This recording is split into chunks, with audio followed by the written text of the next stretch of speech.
Bonjour à tous, OnePlus a tenu une conférence de presse à Londres à la mi-octobre pour présenter son nouveau flagship, ou plutôt son nouveau super flagship, à savoir le OnePlus 7T Pro. Ce qui est cool, c'est que le constructeur m'avait fait parvenir un exemplaire de son téléphone un petit peu avant l'annonce, ce qui m'a permis du coup de mettre en ligne une prise en main dès la fin de la conférence. Mais voilà, une prise en main c'est bien, mais ce n'est pas suffisant. Vous avez envie de savoir ce que vaut réellement cet appareil sur le terrain, et ça tombe bien car j'ai désormais assez de recul pour vous dire tout ce que j'en pense.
Mais avant d'aller plus loin, on va mettre directement les choses au clair pour ne pas vous faire perdre du temps. Si vous avez acheté un OnePlus 7 Pro, alors vous n'avez que peu d'intérêt à acheter un OnePlus 7T Pro. En réalité, les deux appareils sont très proches l'un de l'autre, autant au niveau de leur design que de leur fiche technique. Et les seuls ajouts notables apportés par cette génération, finalement, ont trait à la photo. Sur ce terrain, c'est vrai, le OnePlus 7T Pro est beaucoup plus à l'aise que son prédécesseur. Maintenant, si vous avez dépensé plusieurs centaines d'euros pour acheter un OnePlus 7 Pro, en toute sincérité à votre place, j'attendrai plutôt le OnePlus 8 ou le OnePlus 8 Pro. Alors c'est vrai, j'aurais pu me contenter de faire une vidéo et de pointer finalement toutes les différences entre les deux modèles. Et c'est plus ou moins ce que j'avais prévu de faire. Maintenant, après avoir passé à peu près une semaine avec le OnePlus 7T Pro, je me suis dit que mine de rien, il méritait quand même un test complet. Alors bien sûr, on va éviter les répétitions. Ce test se focalisera principalement sur le design de l'appareil, sur sa fiche technique, sur ses capacités en matière de photos, de vidéos et de son. Et puis on abordera également son édition McLaren, puisqu'elle m'a également été confiée par la marque. En revanche, pour tout ce qui a trait à la plateforme embarquée à bord du OnePlus 7T Pro, et donc pour tout ce qui a trait à OxygenOS, je vous renvoie sur ma vidéo du OnePlus 7T qui détaillait certaines des nouveautés apportées par cette nouvelle version.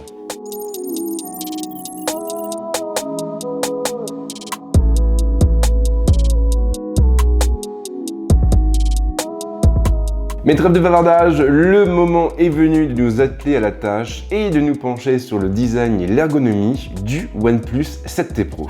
Le OnePlus 7T Pro ne révolutionne pas le genre, il reprend finalement les mêmes fondamentaux que le OnePlus 7 Pro. Et au final, je trouve que c'est franchement une très bonne chose. Sans surprise, le boîtier est fait de verre et de métal. La plaque arrière pour sa part a été dépolie et elle est teinte dans un dégradé de bleu. Un dégradé de bleu qui s'appelle le Ace Blue. Et le résultat est vraiment à la hauteur de ce qu'on est en droit d'attendre d'un flagship. Pour moi, vraiment, cette couleur, elle est magnifique. Et elle rend aussi le téléphone peu salissant, ce qui ne manquera pas d'enthousiasmer celles et ceux qui passent leur temps à essuyer leurs traces de doigts avec des chiffons en microfibre.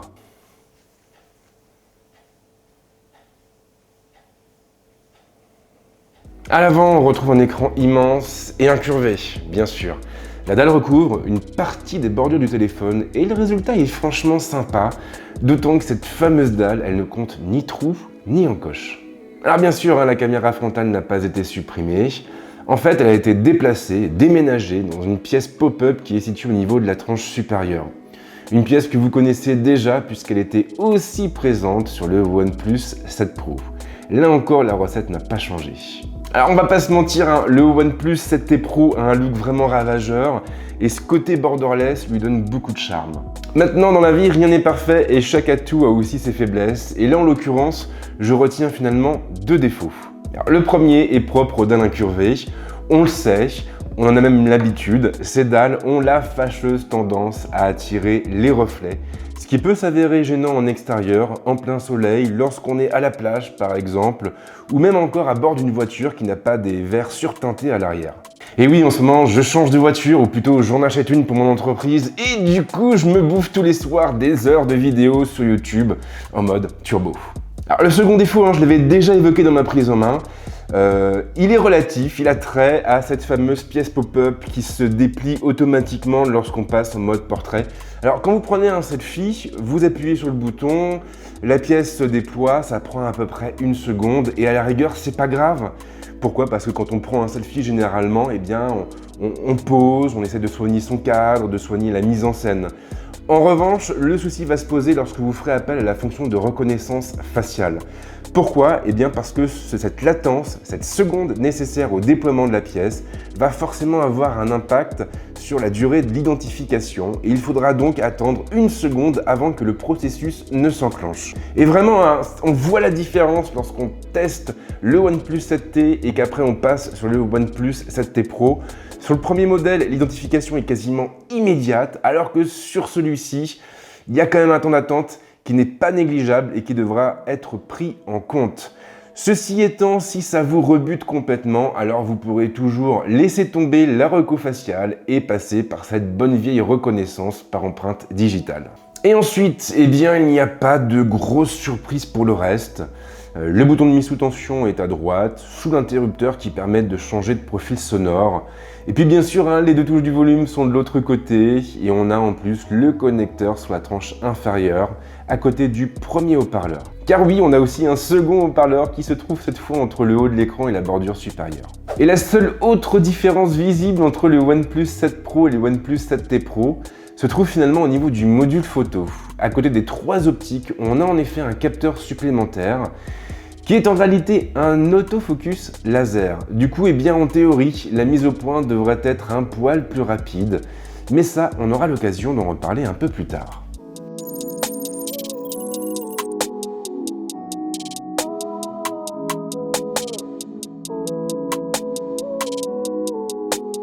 Alors c'est vrai, le OnePlus 7T Pro ne réinvente pas la roue. Maintenant, force est de constater qu'il a beaucoup de charme et que son design en fait un bel objet. Maintenant, ce n'est heureusement pas le seul atout de cet appareil et le moment est justement venu de nous pencher sur sa fiche technique. L'écran pour commencer atteint une diagonale de 6,57 pouces. Et il est tout simplement magnifique avec de très beaux contrastes, une belle luminosité et un large panel de couleurs. D'ailleurs, il faut savoir que OnePlus assure une compatibilité HDR10+, ce qui est plutôt sympa pour ceux qui se mangent beaucoup de Netflix. Alors on est bien entendu sur du Fluid AMOLED avec une définition qui tend vers le QHD+, et donc une résolution en 3120 par 1440. Contrairement au OnePlus 7T, la marque n'est donc pas partie sur une dalle au format 20 neuvième et on reste ainsi sur du 19,5 neuvième. Alors très concrètement, ça veut dire que le téléphone sera un peu moins maniable que son camarade car légèrement plus large. En contrepartie, on aura plus de surface d'affichage, ce qui ne manquera pas de réjouir celles et ceux qui consomment beaucoup de vidéos. Encore que la différence entre le OnePlus 7T et le OnePlus 7T Pro n'est pas très marquée. Sur le premier modèle, on est sur du 6,55 pouces. Donc voilà, on est sur des dalles qui sont quand même assez équivalentes et finalement vous pourrez aussi bien regarder vos vidéos, vos séries, vos films sur le OnePlus 7T que sur le OnePlus 7T Pro. Au final, en dehors du format et de la résolution, il y a 2 principales différences au niveau de l'écran du OnePlus 7T Pro et du OnePlus 7T. C'est bien entendu son côté incurvé et son caractère borderless. Et oui, comme je le disais juste avant, le OnePlus 7T Pro est doté d'une dalle qui est légèrement incurvée, avec des bordures très contenues, et surtout aucune encoche ou trou. Et ça forcément, ça donne beaucoup de style à l'appareil, mais au final, ce n'est pas juste une histoire de design, juste une histoire de look. Cet écran est aussi très agréable pour regarder des films ou même pour jouer. Car en plus de faire l'impasse sur le trou et l'encoche, il a la bonne idée d'offrir un taux de rafraîchissement de 90 Hz. Tout sera donc plus fluide et on y gagnera bien entendu en réactivité, ce qui ne manquera pas de faire la joie des amateurs de jeux très rythmés et très nerveux. Surtout que derrière, on peut compter sur la puissance de calcul assez phénoménale du Snapdragon 855+, un Snapdragon 855+, qui est associé à 8 Go de mémoire vive et à 256 Go de mémoire interne, non extensible, mais au format UFS 3.0. Alors après, on se retrouve clairement avec des performances qui sont équivalentes à celles du OnePlus 7T.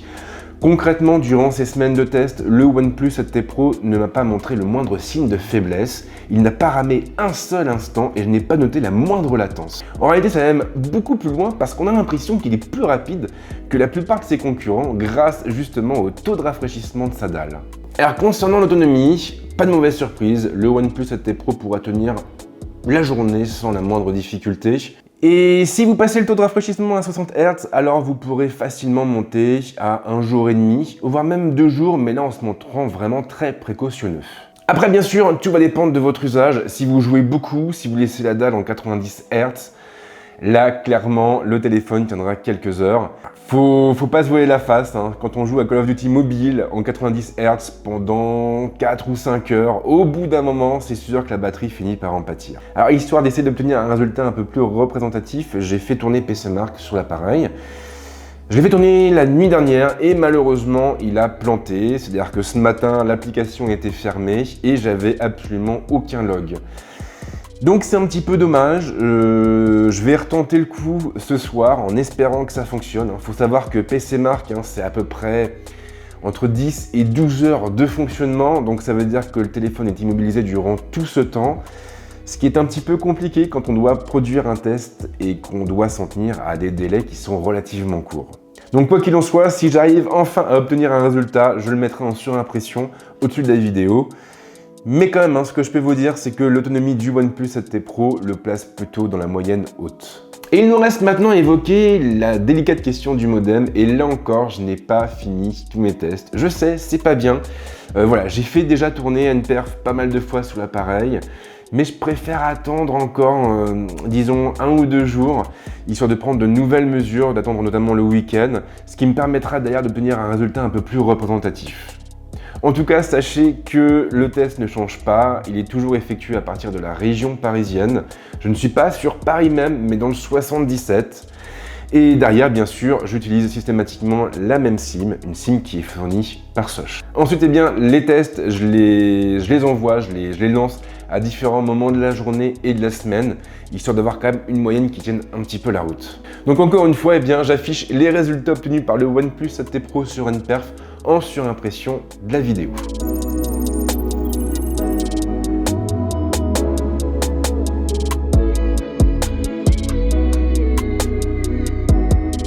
Et le moment est venu de passer à la photo, à la vidéo et au son. Et là, clairement, il est très difficile de ne pas penser au OnePlus 7T. Si les modules de ces deux appareils ne se ressemblent pas vraiment, du moins pas en termes de design, ils héritent tout de même de la même architecture.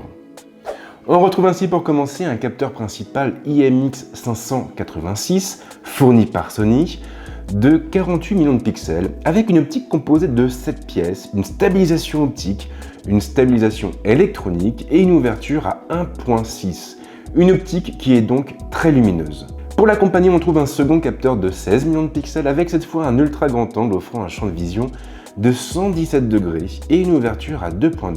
Le troisième capteur se limite pour sa part à 8 millions de pixels de définition avec un téléobjectif ouvrant un 2.4 et un zoom optique 3 fois. Très concrètement, en dehors de la présence de cet autofocus laser, la principale différence entre le OnePlus 7T et le OnePlus 7T Pro se trouve au niveau du zoom optique, puisque sur le 7T Pro, il atteint les 3 fois contre 2 fois pour le 7T. Maintenant derrière, les performances seront sensiblement les mêmes. En pleine journée, le OnePlus 7T Pro est donc capable de sortir des photos avec un niveau de détail élevé et une très belle dynamique. Encore une fois, il se révèle impressionnant sur ce terrain, même dans les conditions les plus difficiles. OnePlus a en effet spécialement optimisé ses algorithmes afin de permettre à son téléphone de se sentir plus à l'aise sur des scènes très lumineuses ou même présentant d'importants contre-jours. La colorimétrie pour sa part est plutôt naturelle. Le temps n'a pas franchement aidé ces dernières semaines, c'est vrai, mais le OnePlus 7T Pro a quand même du répondant et on sent vraiment que son constructeur a apporté le plus grand soin à cette dimension. Ce qui est finalement une très bonne chose puisque c'était le principal défaut, le principal point noir des modèles précédents. Alors la nuit, le OnePlus 7T Pro est aussi à l'aise que son camarade et il pourra là encore obtenir de belles images.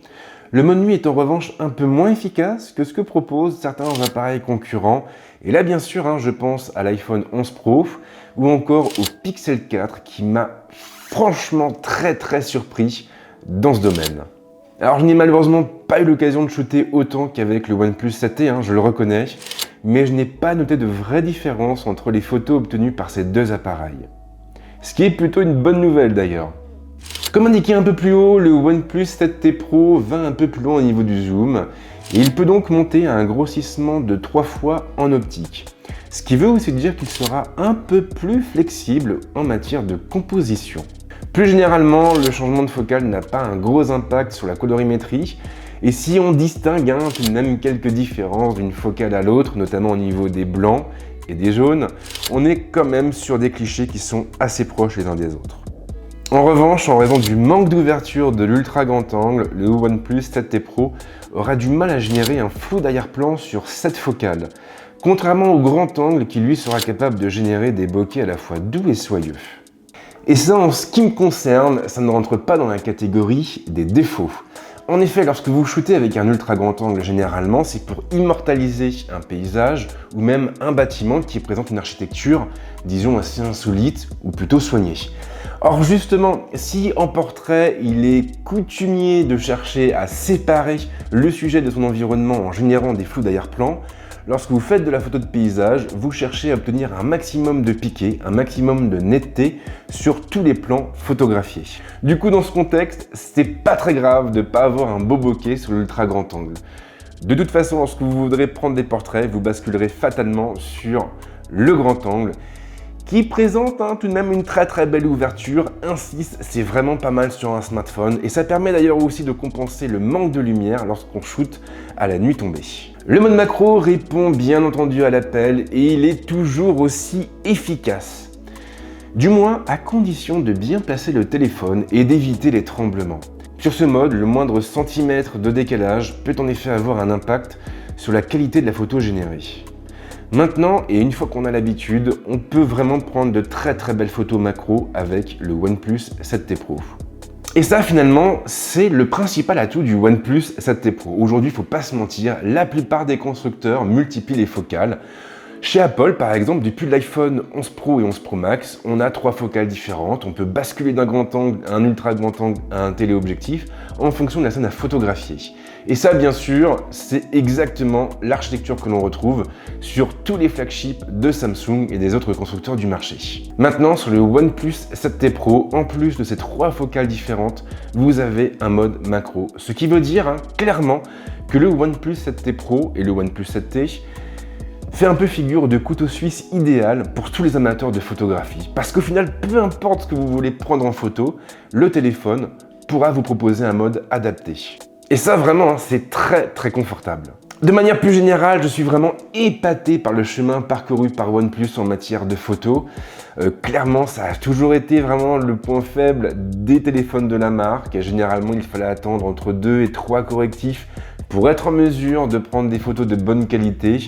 Là, dès qu'on sort de la boîte, dès qu'on commence à shooter, on est vraiment épaté parce qu'on est capable d'obtenir avec ce petit téléphone. Alors c'est vrai, on ne sera peut-être pas au niveau d'un Pixel 4, encore que d'après DxOMark, le OnePlus 7T et le OnePlus 7T Pro sont meilleurs que le téléphone de Google sur la photo. Mais voilà, on est vraiment en présence d'un téléphone qui peut parfaitement faire office de photophone. Et il reste maintenant à évoquer la question du son.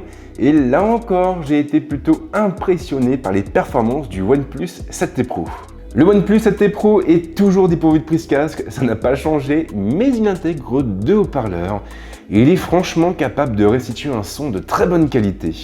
Perso, il m'arrive souvent de regarder des animes ou même des séries sur mon téléphone, au lit ou au fond du canapé et Vraiment, hein, le 7T Pro se prête très bien à cet usage.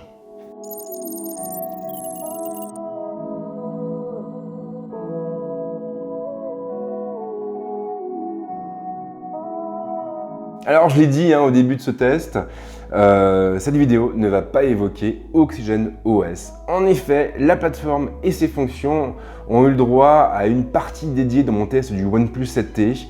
Et plutôt que de répéter ce que j'ai déjà dit, j'ai préféré me focaliser sur l'édition spéciale du OnePlus 7T Pro et donc sur la version McLaren de l'appareil. Si vous avez vu mon déballage du OnePlus 7T Pro McLaren Edition, oui, c'est son nom complet, alors vous savez déjà que ce dernier ne ressemble pas vraiment au modèle standard.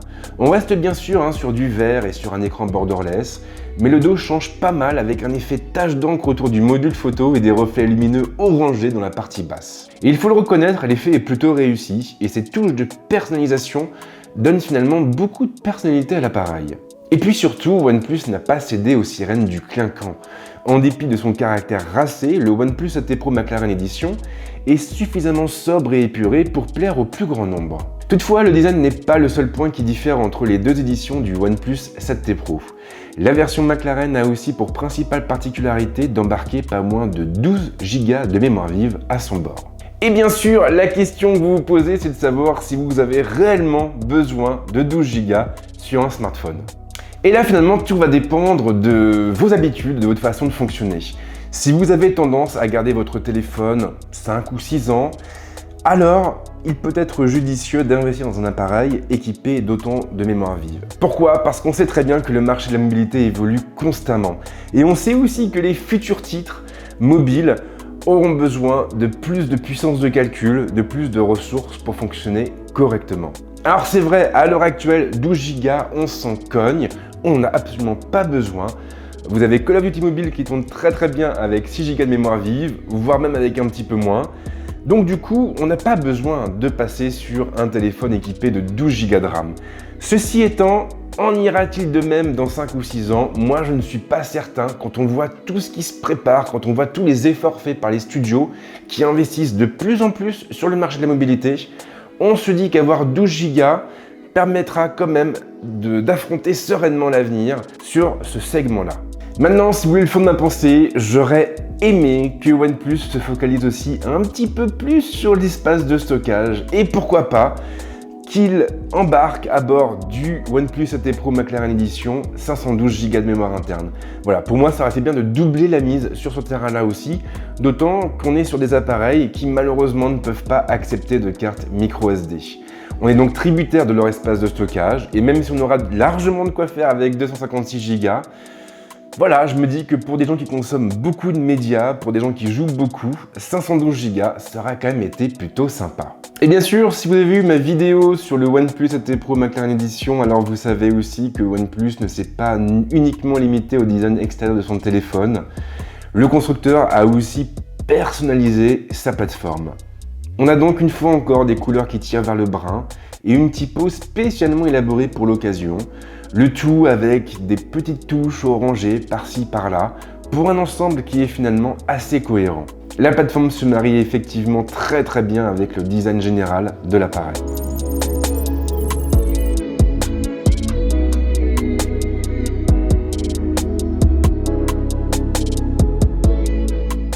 Et on en vient donc à la conclusion de ce test et on va tâcher de répondre à la question qui compte vraiment, à savoir, le OnePlus 7T Pro est-il fait pour vous? Et là finalement il y a plusieurs cas de figure. Si vous avez un vieux téléphone qui date de 2, 3, 4 ou même 5 ans, alors oui, le OnePlus 7T Pro peut être une très bonne alternative aux principaux flagships du marché. Et ce pour une bonne et simple raison, c'est qu'il coûte largement moins cher tout en proposant des prestations vraiment équivalentes.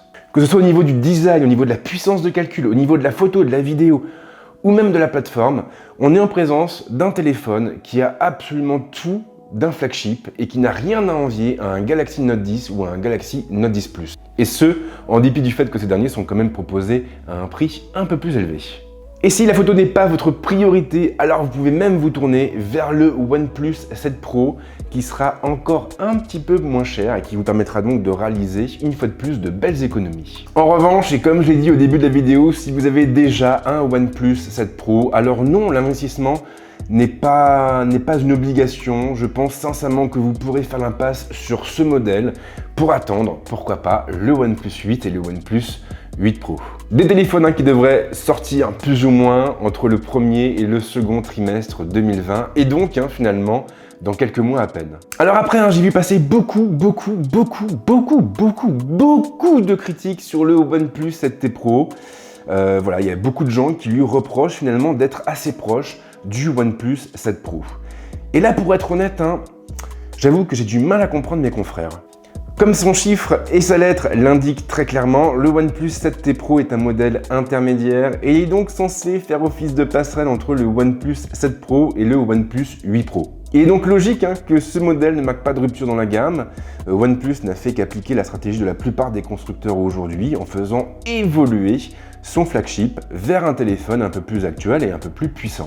Et j'irai même plus loin en disant que OnePlus a fait en 6 mois ce que la plupart des constructeurs font en 1 an. Et le meilleur exemple, ça reste Apple. Même si c'est une marque qui est tout à fait valable et que j'apprécie pour tout un tas de raisons, on reste sur des designs qui ne changent pas. Vous prenez un iPhone 11 Pro Max, vous le mettez à côté d'un iPhone 10, et bien clairement vous avez la même identité visuelle. Vous avez du verre, du métal, un écran en coche, rien n'a changé et pourtant 2 ans séparent ces modèles. Donc que l'on reproche à OnePlus ce que font la plupart des constructeurs du marché, pour moi ce n'est clairement pas recevable. En fait pour moi l'incompréhension provient principalement du OnePlus 7T. Tout le monde s'attendait à ce qu'il reprenne exactement le même design du modèle précédent tout en rafraîchissant sa fiche technique et au final OnePlus nous a gratifié d'un téléphone qui lui marque vraiment une rupture dans la gamme alors même qu'il ne s'agit que d'un modèle intermédiaire. Et au final, je pense que l'incompréhension vient principalement du OnePlus 7T qui lui marque une vraie rupture dans la gamme. Et je pense que du coup, beaucoup de gens s'attendaient à ce qu'il en aille de même pour le OnePlus 7T Pro. Mais au final, pour moi, ce n'est pas une critique fondée, ce n'est pas parce que OnePlus a fait de gros efforts sur le OnePlus 7T qu'il faut lui reprocher de ne pas en avoir fait autant sur le modèle Pro. Après, c'est vrai aussi que chez OnePlus, on est sur un cycle de renouvellement extrêmement court. Le OnePlus 7T Pro arrive seulement 6 mois après le OnePlus 7 Pro, et je peux comprendre que du côté des fans, du côté des consommateurs, on fasse un peu la tête. Quand vous dépensez 700 ou 800 balles dans un téléphone et qu'il est remis à niveau seulement 6 mois après, ça crée des frictions, c'est inévitable. Et je pense que c'est vraiment ça aujourd'hui le problème chez OnePlus, c'est vraiment la seule chose qu'on peut reprocher aux constructeurs. Pour moi, il serait plus judicieux de partir sur un cycle de renouvellement d'1 an et pourquoi pas de diviser l'année entre le OnePlus 7 ou le OnePlus 8 et le OnePlus 7 Pro ou le OnePlus 8 Pro. C'est d'ailleurs ce que font la plupart des constructeurs. Chez Samsung, par exemple, les Galaxy S sont renouvelés en début d'année et les Galaxy Note en fin d'année. On pourrait très bien appliquer une recette similaire chez OnePlus. Ou en tout cas, on le pourra bientôt. Car le problème de OnePlus aujourd'hui, c'est que le constructeur n'a pas beaucoup de produits différents. Et donc pour vendre, il doit renouveler fréquemment ses gammes.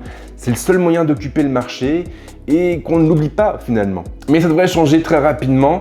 Et ça, on l'a vu encore récemment. OnePlus a présenté 2 téléviseurs lors de sa conférence de presse indienne. Ce qui montre que la marque ne veut pas s'en tenir uniquement au marché de la mobilité. Et plus elle aura de produits différents et plus elle pourra occuper le marché. Et donc plus facilement elle pourra ensuite rationaliser son offre. Mais je vais pas vous embêter plus longtemps avec mes élucubrations, la vidéo est suffisamment longue déjà. Ce que je peux vous dire en tout cas, c'est que vraiment ce OnePlus 7T Pro m'a beaucoup plu, tout comme le OnePlus 7 Pro m'avait aussi plu à l'époque. C'est un bon téléphone et c'est vrai qu'il ressemble beaucoup à son prédécesseur, mais cela n'enlève rien à ses qualités intrinsèques. Quoi qu'il en soit, si vous avez des questions, eh bien les commentaires sont là pour ça. Et moi, je vous souhaite de passer une très bonne semaine ou un très bon week-end, suivant le moment où vous verrez cette vidéo. Ciao!